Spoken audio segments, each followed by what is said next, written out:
శివుడు యమధర్మరాజుని ఎందుకు చంపాడో మీకు తెలుసా? అందరి ప్రాణాలు యముడు తీస్తాడు. యముడి పేరు వింటేనే అందరూ భయపడతారు.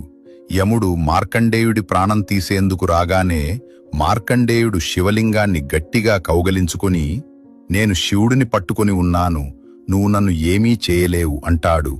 యముడికి చాలా కోపం వస్తుంది. నువ్వు శివలింగాన్ని పట్టుకొని ఉంటే ఏమీ చేయలేను అనుకుంటున్నావా అంటూ యముడు యమపాశం వేస్తాడు.